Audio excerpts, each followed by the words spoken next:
আমাদের পিন্ডিও নিবে না, আমাদেরকে দিল্লিও নিবে না, আমাদেরকে বাংলাদেশে বসবাস করতে হবে। এই জন্য প্রত্যেকটা মানুষের কাছে যান, গিয়ে নমনীয়তার সাথে দায়িত্বটা নেওয়ার চেষ্টা করেন। উগ্রতা নয় কিংবা জেদ নয়, মানুষের কাছে নমনীয়তার মধ্য দিয়ে আমাদের বিগত দীর্ঘ দুঃশাসন, বেগম খালেদা জিয়ার দীর্ঘ কারাবন্দী, জনাব তারেক রহমানের এই যে নির্বাসন, সবকিছু মিলিয়ে এই বাংলাদেশের একমাত্র নিরাপদ আশ্রয়স্থল বেগম খালেদা জিয়া এবং তারেক রহমান, এটা গোটা বাংলাদেশের মানুষ ধারণ করে। দিল্লি নয়, পিন্ডি নয়, নয়ান্য কোন দেশ, সবার আগে আমরা প্রভ্রষ্ট হইনি। 5 আগস্টের পরে কোন মন্ত্রণালয়ে ঘুরিনি, কোন টেন্ডার বাণিজ্য করতে যায়নি। আমরা আমাদের সততা প্রদর্শন করেছি। কিন্তু এই তরুণ সমাজের মধ্যে যারা এই দেশে মানুষের ইমোশন নিয়ে যারা দুর্নীতিগ্রস্ত হয়েছে, তাদের বিচার এই বাংলার মাটিতে হতে হবে। আগামী নির্বাচনে আমরা দায়িত্ব পালন করবার জন্য আমরা স্বপ্ন রেখেছি। বিগত 17 বছর ধরে বাংলাদেশকে আমাদের স্বপ্নের স্বর্গরাজ্যে রূপান্তর করবার জন্য আমাদের হাতে আছে 31 দফা। আমরা বলেছি যে ফ্যাসিস্ট হাসিনা বাংলাদেশের শিক্ষা ব্যবস্থাকে ধ্বংস করে দিয়েছে। সেই শিক্ষা ব্যবস্থাকে ফিরিয়ে আনবার জন্য, বাংলাদেশকে স্থিতিশীল রাষ্ট্রে রূপান্তরিত করবার জন্য চাহিদা ও জ্ঞান ভিত্তিক শিক্ষা ব্যবস্থার মাধ্যমে ভবিষ্যৎ চ্যালেঞ্জ মোকাবেলায় সক্ষম শিক্ষিত জনগোষ্ঠী গড়ে তুলব, যেখানে রাষ্ট্রের বাজেটের 5% সর্বনিম্ন বরাদ্দ শিক্ষা ব্যবস্থার জন্য থাকবে, যেখানে প্রাইমারি স্কুলকে গুরুত্ব দেওয়া হবে, হাই স্কুলকে গুরুত্ব দেওয়া হবে, প্রত্যেক শিক্ষকদেরকে গুরুত্ব দেওয়া হবে, শিক্ষার্থীদের জন্য শুধুমাত্র বাংলা ইংরেজি ভাষা নয়, তৃতীয় ভাষা বাধ্যতামূলক করা হবে। আমাদের কাছে আছে স্বাস্থ্য, সবার জন্য স্বাস্থ্য নীতি বাস্তবায়ন করা, যেখানে বাংলাদেশের স্বাস্থ্য ব্যবস্থাকে ধ্বংস করে দেওয়া হয়েছে, সেটাকে ফিরিয়ে আনার জন্য আবারও সেখানেও আমরা বলেছি 5%-এর নিচে বরাদ্দ হবে না বাজেটে এই স্বাস্থ্য ব্যবস্থা। আমাদের কাছে আছে বাংলাদেশের যে কৃষি নির্ভর অর্থনীতি, সেটাকে ফিরিয়ে আনবার জন্য কৃষকের উৎপাদন বিপণন সুরক্ষা দিয়ে কৃষি পণ্যের ন্যায্য মূল্য নিশ্চিত করার অঙ্গীকার আমরা করেছি। এবং আমরা সেটাও বলেছি যে কৃষকের পরিবারের সন্তানদের জন্য শিক্ষা ব্যবস্থা এবং স্বাস্থ্য ব্যবস্থায় আলাদাভাবে তাদের নজর দেওয়া হবে, সেই ব্যবস্থা আমরা করে দিয়েছি। আমরা শুধু কৃষিতেই থেকে থাকিনি, শ্রমিকের জন্য মুদ্রাস্ফীতি বিবেচনায় শ্রমের ন্যায্য মূল্য নিশ্চিত করার স্বপ্ন আমরা দেখেছি।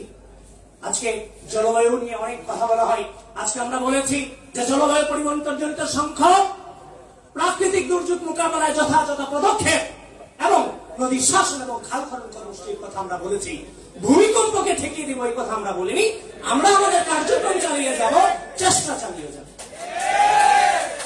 বন্ধুগণ, আমরা বলেছি আজকে পুরো ঢাকা শহরে ম্যাক্সিমাম বিল্ডিং নিয়ম বহির্ভূত ভাবে করা হচ্ছে।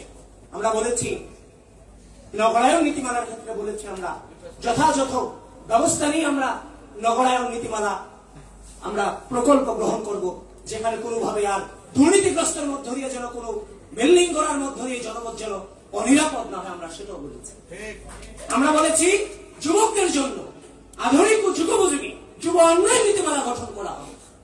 আমরা বেকার তৈরি করবো সেটা বলি না, আমরা আধুনিক ও যুগোপযোগী যুব উন্নয়ন নীতিমালার জন্য আমরা স্বপ্ন দেখছি। তার মানে আমাদেরকে রাষ্ট্রের দায়িত্ব পালন করবার জন্য অপপ্রচার করার প্রয়োজন নাই।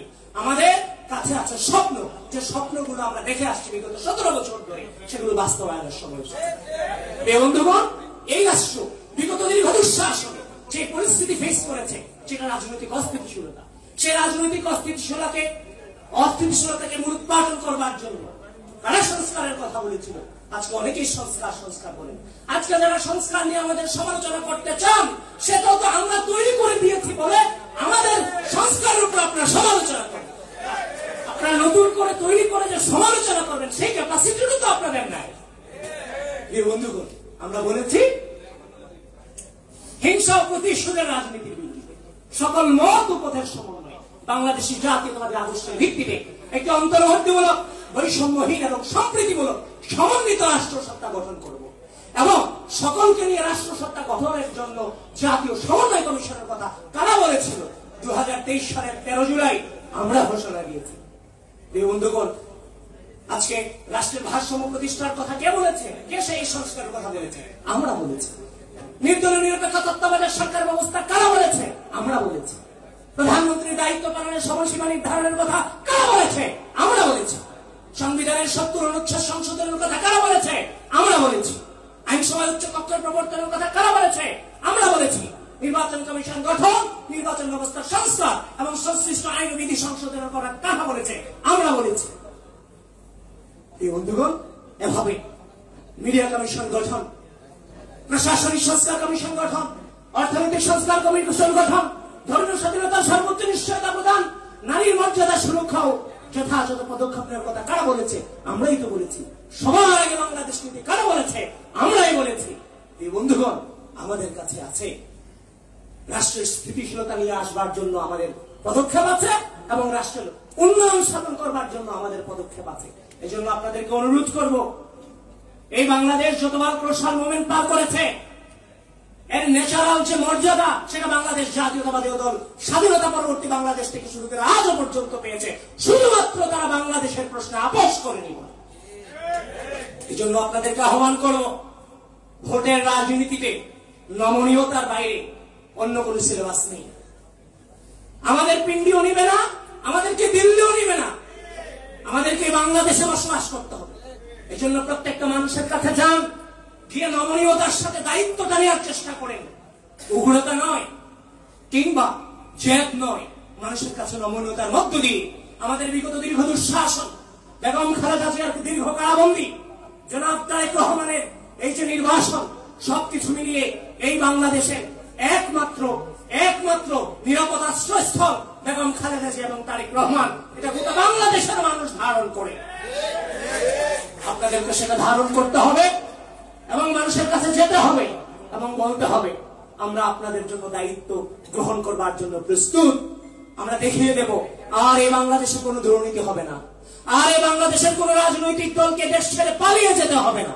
আমরা সেই সুশাসন এবং ডেভেলপমেন্ট দুটোই আমরা বাস্তবায়ন করব ইনশাআল্লাহ। দিল্লি নয়, পিন্ডি নয়, নয় অন্য কোন দেশ, সবার আগে বাংলাদেশকে ধারণ করে, ধানের শীষকে ধারণ করে ইনশাআল্লাহ বিগত দীর্ঘ দুঃশাসন এবং আমাদের সততা, 5 আগস্ট পরবর্তী সময়ে কোটিপতি হয়েছেন, লাখপতি হয়েছেন, লাখপতি না, সবাই হাজার কোটি টাকার উপরে মালিক হয়েছেন এক একজন, সেটা আমরা জানি। এজন্য নেতৃবৃন্দ এখানে আছেন, সিনিয়র নেতৃবৃন্দ এখানে আছেন, স্থায়ী কমিটির সদস্য শ্রদ্ধেয় বাবু ঈশ্বরচন্দ্র রায় এখানে আছেন। আপনাদেরকে অনুরোধ করব, আপনার সন্তানরা এই যুব সমাজকে নেতৃত্ব দিয়ে আমরা পথভ্রষ্ট হইনি। 5 আগস্টের পরে কোন মন্ত্রণালয়ে ঘুরিনি, কোন টেন্ডার বাণিজ্য করতে যায়নি, আমরা আমাদের সততা প্রদর্শন করেছি। কিন্তু এই তরুণ সমাজের মধ্যে যারা এই দেশে মানুষের ইমোশন নিয়ে যারা দুর্নীতিগ্রস্ত হয়েছে, তাদের বিচার এই বাংলার মাটিতে হতে হবে। এই ব্যাপারে কোন ছাড় দেওয়া হবে না।